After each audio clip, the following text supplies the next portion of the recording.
semuanya, selamat datang dan selamat bergabung kembali di channel SR Zona. Pada video kali ini saya akan mencoba untuk menjelaskan alur cerita dari sebuah film berjudul Kalamelam Katirupen yang dibintangi oleh Vijay, garapan sutradara Sundarajan dan dirilis pada tahun 1994. Film ini mengisahkan tentang pemuda kaya yang mengalami kegagalan cinta. Kok bisa ya ada kaum hawa yang menolak pemuda kaya ini? Penasaran dengan kisahnya? Oke, tanpa berlama-lama yuk langsung saja simak, ini dia rangkuman alur cerita filmnya.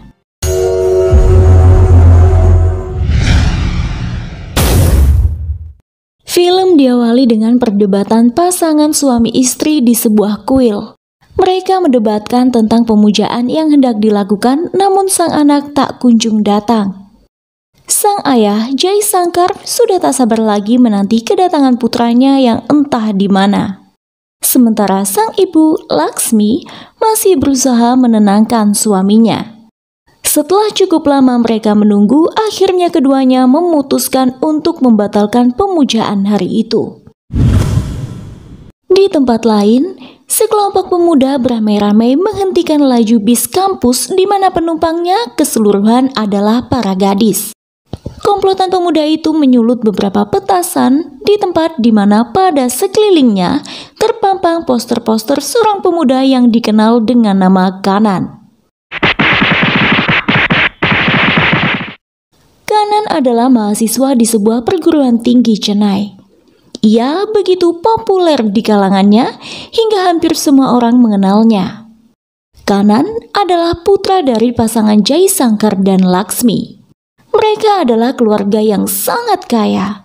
Maka tak heran jika Kanan biasa berfoya-foya menghabiskan banyak uang di setiap harinya. Siang itu, ketika mobil Kanan mogok, datang seorang pria memberinya uang koin. Kemudian pria itu menunjuk seorang gadis yang ada di dalam bis. Kurang begitu jelas apa permasalahan mereka, Kanan pun menghampiri gadis itu. Dialah Mani Megalai. Mani Megalai adalah sosok gadis yang berani, cerdas, dan kritis. Ia mengkritik kepopuleran Kanan yang membuat bis yang ditumpanginya sempat dihentikan kawanan mahasiswa hanya untuk menunjukkan posternya.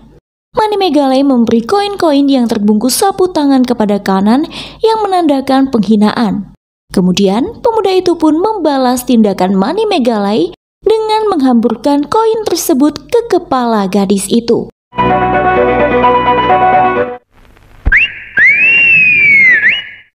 Kanan terpilih sebagai ketua BEM kampusnya dan bertugas mengatur fungsi budaya perguruan tinggi. Suatu hari, ketika sedang berjalan-jalan bersama temannya Charlie, Kanan melerai orang yang tengah berkelahi. Dari situ kemudian Kanan mengenal Govinda, penduduk sekitar kuil. Tak butuh waktu lama bagi mereka untuk mengakrabkan diri. Kemudian, Kanan menyampaikan maksudnya untuk mencari seorang penyanyi yang ingin diminta tampil dalam acara kampus. Nah, kebetulan ia mendengar suara seorang gadis yang sedang bernyanyi. Sumber suara itu berasal dari kuil. Penasaran, masuklah Kanan ke dalam kuil dan dilihatnya gadis yang pernah ditemuinya dalam bis sedang menyenandungkan lagu bersama bocah-bocah kuil. Gadis itu tak lain adalah Mani Megalai. Kanan yang tertarik dengan suara gadis itu kemudian memintanya bergabung untuk bernyanyi di acara kampus. Namun Mani Megalai enggan menerima tawaran Kanan. Kanan sendiri tak hentinya mencari cara supaya Mani Megalai bersedia bergabung di acara kampusnya, termasuk meminta bantuan Charlie dan Govinda. Tapi lagi-lagi gadis itu menolak tawaran mereka.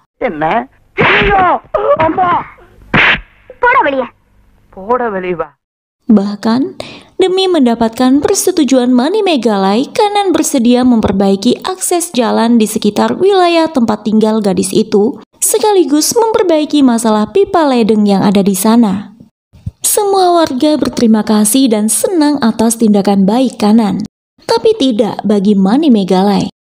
Meski begitu, Kanan belum mau menyerah, karena program kampusnya harus tetap berjalan.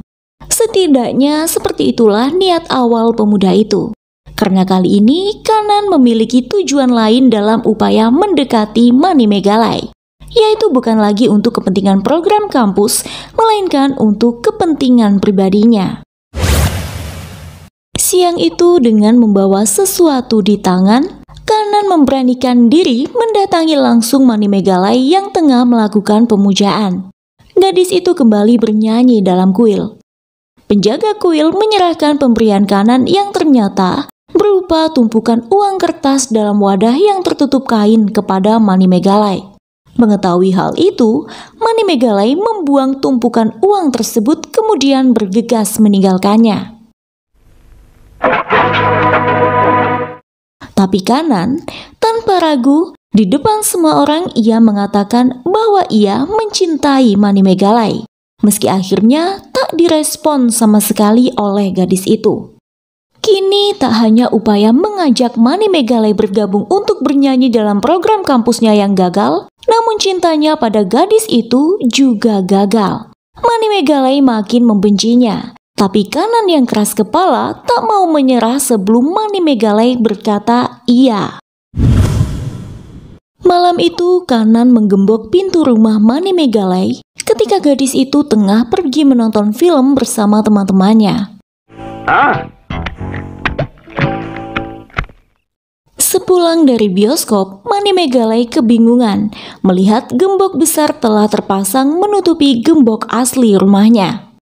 Teman laki-laki Mani Megalai yang mengetahui hal itu langsung turun tangan bermaksud menolongnya. Namun akhirnya pecahlah pertengkaran antara teman Mani Megalai dan Kanan.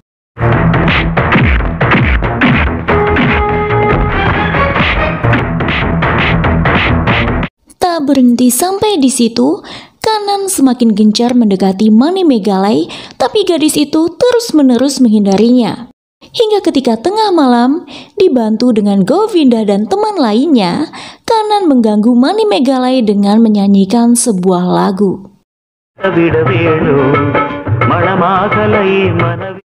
Ayah Mani Megalai yang tak habis pikir dengan ulah pemuda itu merasa terganggu, hingga mendatangi kediaman Kanan pada esok harinya. Sang ayah marah besar dan menegur kedua orang tua Kanan yang dianggap tak dapat mendidik putranya. Tentu saja Jaisangkar dan Laksmi bingung, sebab selama ini mereka tak tahu menahu tentang putranya dan Mani Megalai. Tak lama kemudian, Mani Megalai datang membawa polisi ke rumah Kanan. Ia melaporkan tentang tindakan tidak menyenangkan pemuda itu yang selalu saja mengganggunya. Akhirnya, atas laporan tersebut, Kanan pun ditangkap dan dimasukkan ke dalam penjara. Sang ibu mencoba untuk memberikan jaminan pembebasan untuknya, tapi pemuda itu menolak. Peristiwa penangkapan tersebut memicu Kanan bertindak di luar batasan. Entah bagaimana caranya, ia berhasil bebas dari penjara, kemudian bertekad untuk memaksa Mani Megalai menikah dengannya. Siang itu, Kanan dibantu oleh teman-temannya mengunci pintu kuil hingga hanya ada ia dan Mani Megalai saja di sana. Pada saat itulah Kanan memaksa Mani Megalai untuk menerima cinta serta tawaran menikahnya. Sontak gadis itu terkejut dan berusaha untuk meloloskan diri, namun semua jalan buntu. Teriakan Mani Megalai didengar oleh warga sekitar, tapi mereka tak dapat berbuat banyak. Kabar kebebasan Kanan pun didengar oleh ayah dan ibunya. Segera saja sang ayah datang menyusul dengan membawa Senpi sebab tahu apa yang sedang dilakukan oleh anaknya. Dan tak lama kemudian disusul oleh kedatangan sang ibu ke kuil itu. Sementara di dalam, Kanan dan Mani Megalai tengah berkejaran. Gadis itu sudah memohon untuk dilepaskan, akan tetapi Kanan enggan mengabulkan. Hingga akhirnya terdengar suara tembakan memutus gembok rantai pintu kuil yang mengunci Kanan dan Mani Megalai. Kemudian gadis itu pun langsung berlari menyelamatkan diri. Kanan terkejut melihat sang ayah sudah siap dengan senpinya. Sementara Mani Megalai meninggalkan mereka, terjadilah perdebatan antara ayah dan anak di kuil itu disaksikan oleh para warga sekitar. Dalam kondisi tertekan karena si anak tak jua dapat diberikan penjelasan, akhirnya Jai Sankar membuka rahasia yang selama ini dipendamnya bersama sang istri. Ternyata Kanan bukanlah putra kandung mereka. Jai Sankar dan Laksmi mengadopsinya sejak bayi dari sebuah panti asuhan. Pernyataan Jai Sankar dibenarkan dengan diamnya sang istri yang menandakan persetujuan. Tapi tak lama kemudian Laksmi yang sedari tadi terdiam tiba-tiba ambruk di pangkuan Kanan. Dan sejak saat itu Laksmi tak pernah bangkit lagi. Di pemakaman sang ibu sempat terjadi persinggungan antara Kanan dan Jai Sankar. Sang ayah menganggap Kananlah penyebab Laksmi meninggal dunia. Kanan yang penuh penyesalan mencoba untuk mendapatkan maaf sang ayah. Namun Jai Sankar sudah terlanjur kecewa dengan putra angkatnya itu. Akan tetapi ketika ia hendak mengusir Kanan, tiba-tiba Jai Sankar terserang stroke. Ia mengalami kelumpuhan yang membuatnya terpaksa menjalani perawatan medis. Dari situlah Kanan mulai melupakan ambisinya untuk mendapatkan Mani Megalai. Kini, ia fokus dalam merawat dan melayani sang ayah yang sudah tak dapat berbuat apa-apa.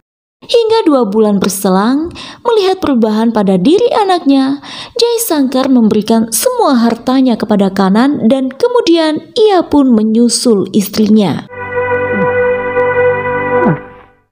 Sementara itu, sejak peristiwa yang membuatnya menjadi gunjingan para tetangga, Mani Megalai memutuskan untuk melupakan semua dan memulai hidup barunya di Uti. Suatu siang, takdir mempertemukan Mani Megalai dengan seorang pemilik perusahaan besar bernama Raja. Setelah Raja secara tak sengaja terlibat insiden kecelakaan. Seorang anak kecil berlari di tengah jalan dan akhirnya tertabrak mobil Raja yang melintas. Penduduk setempat yang melihat hal itu ingin memanfaatkan keadaan dan memeras Raja.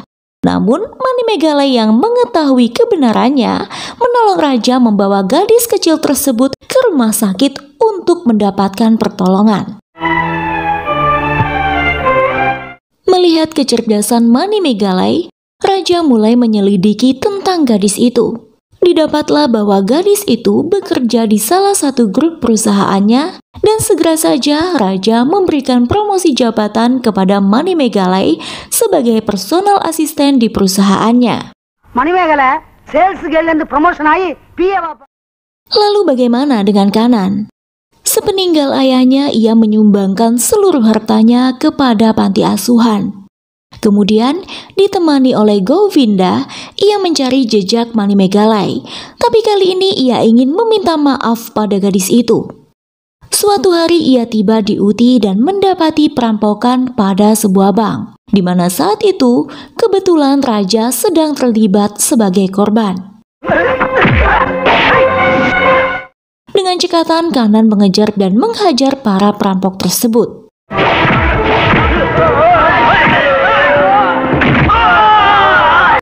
Hingga akhirnya ia pun berhasil mengembalikan tas Raja yang berisi penuh uang. Melihat kebaikan dan kejujuran sikap Kanan, Raja menawarkannya pekerjaan sebagai sopir pribadinya.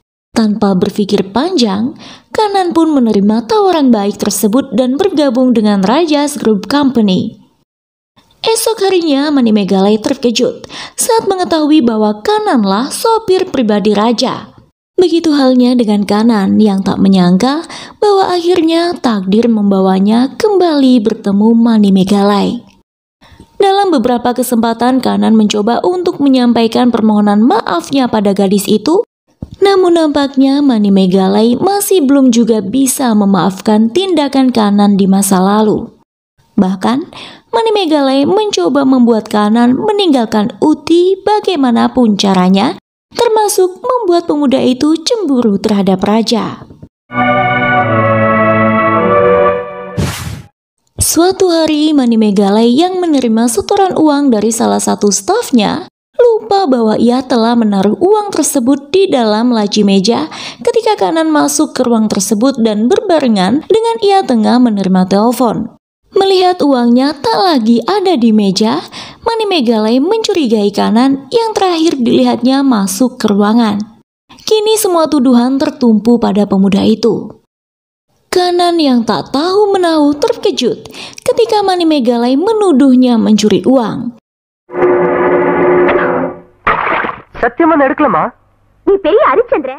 Bahkan Kanan sempat menampar gadis itu yang dianggapnya terlalu berlebihan memusuhinya, dan kebetulan adegan tersebut disaksikan oleh raja. Melihat tindakan anarkis Kanan, tanpa mempertimbangkan apapun, raja memecat Kanan saat itu juga. Menyesal telah membuat Kanan kehilangan pekerjaan, Manimegalai mencoba bundir. Beruntung aksinya berhasil dihentikan oleh tetangga yang akhirnya melarikan gadis itu ke rumah sakit. Mendengar musibah yang menimpa putrinya, ayah Manimegalai datang menjenguk. Kepada Manimegalai, sang ayah bercerita tentang apa yang telah terjadi pada Kanan setelah peristiwa memalukan itu. Ayah Manimegalai mengatakan bahwa kini Kanan telah benar-benar berubah. Pernyataan ayahnya makin membuat Manimegalai merasa bersalah terhadap Kanan. Tapi tiba-tiba raja datang menjenguk Manimegalai sekaligus mengungkapkan kekeliruannya menuduh Kanan sebab ternyata uang setoran waktu itu ada di dalam laci mejanya. Raja juga memberitahu gadis itu bahwa ia telah kembali mempekerjakan Kanan sebagai kondektur bis perusahaan mereka. Selebihnya hanya ada percakapan canggung antara Kanan dan Manimegalai. Kini, menyadari bahwa Kanan telah berubah total, kebencian Manimegalai memudar dan berubah menjadi cinta. Dengan bantuan Govinda, Manimegalai mencoba untuk mendekati Kanan. Meski mulanya pemuda itu menolak, tapi bertepatan pada hari ulang tahun Kanan, Manimegalai memberikannya sebuah kejutan. Ia mendatangkan para anak panti tempat Kanan menyumbangkan semua hartanya untuk merayakan hari jadi pemuda itu di atas bukit.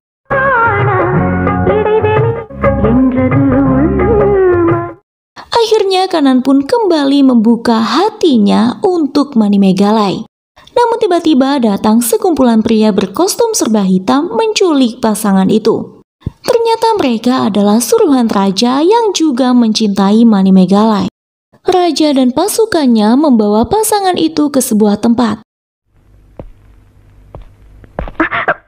Raja mengeluarkan sepucuk senpi hendak menembak, sementara Kanan dan Manimegalai sudah bersedia mati bersama.